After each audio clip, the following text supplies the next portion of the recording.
Hey guys, this is the Scholar General, Mojang Dianbing. So, haven't made a video in like forever, and that's all on me. That's my fault. But hopefully things will start changing pretty soon. And I wanted to make a quick video today talking about practicing historical martial arts. Basically, it's impossible to practice historical martial arts. Now, I know that's a really bold statement and that it's a provoking statement, but let me clarify everything first.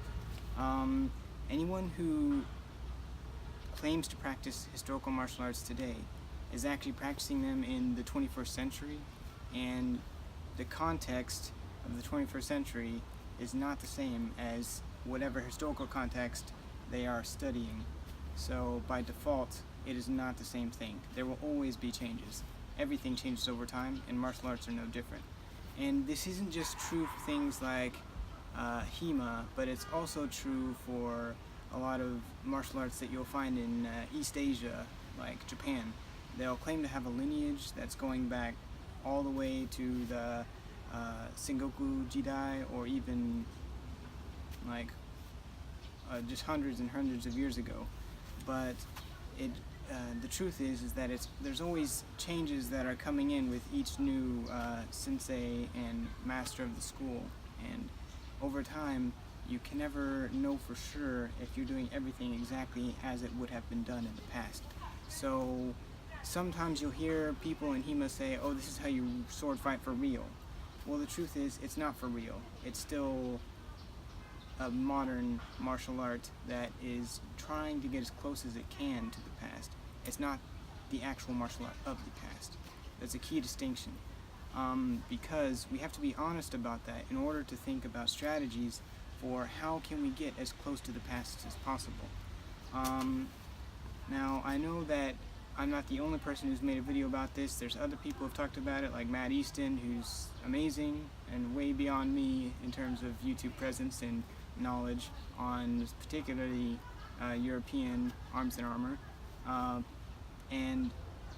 But I feel like I can bring a little bit more to this conversation by talking about some of the things that are in China and Japan and other ways, because there's key differences in the current martial arts that we see in East Asia and in Europe. So we should have slightly different approaches for how we go about dealing with approaching historical martial arts. Now, basically, we want to get as close as we can to the source material, and that can mean a bunch of different things. It's not just books. Like in HEMA, our source material, the most common source material is a manual, but it's also the weapon itself. The weapon itself, studying the originals, making proper replicas, or just handling the originals themselves and going through the forms outlined in the manuals. All of this, it's you have to get as close to and as directly connected to the sources as possible, obviously. And you have to experiment with all different facets surrounding the historical context, such as not just sparring. Everyone likes to spar, but you also need to practice wearing, drawing your weapon, and cutting with it, actually using it, not just drills and sparring, which is so much fun. That's why everyone loves to do it, right? Now, everyone's already kind of talked about that though. There are some key differences when we talk about Asian martial arts. One of them being the fact that we do have lineages which claim to stretch back hundreds of years, and in some cases actually do stretch back hundreds of years. And how do we really go about approaching that? Because it's a lot different than a historical manual. It's a fallacy to assume that both of these types of sources, that one is better than the other. They each come with their own sets of issues. So lots of living traditions might hold, for instance, let's just talk about hand positions, right? In manuals, sometimes it's very hard to tell in their illustrations, if they even have illustrations. It can be really hard to see how exactly the fingers are being used to hold and execute a particular technique.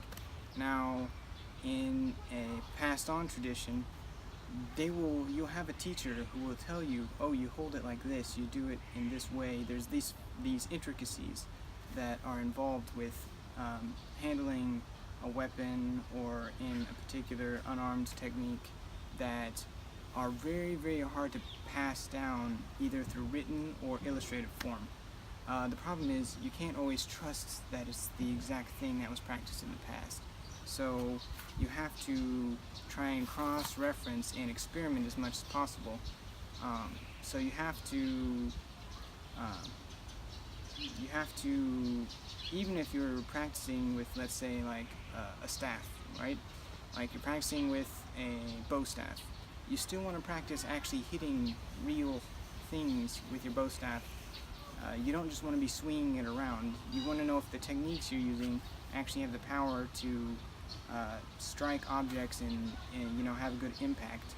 And on top of that, you don't just want to you don't want to practice with enemy sparring because you need some type of active resisting opponent.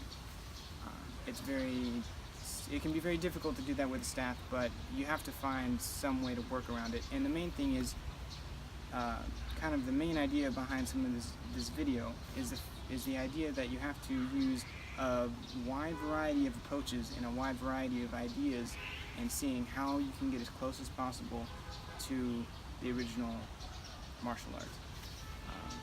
That's the main thing. So, and I guess that pretty much wraps it up. It's hopefully a short video. Anyway, I'll see you guys next time.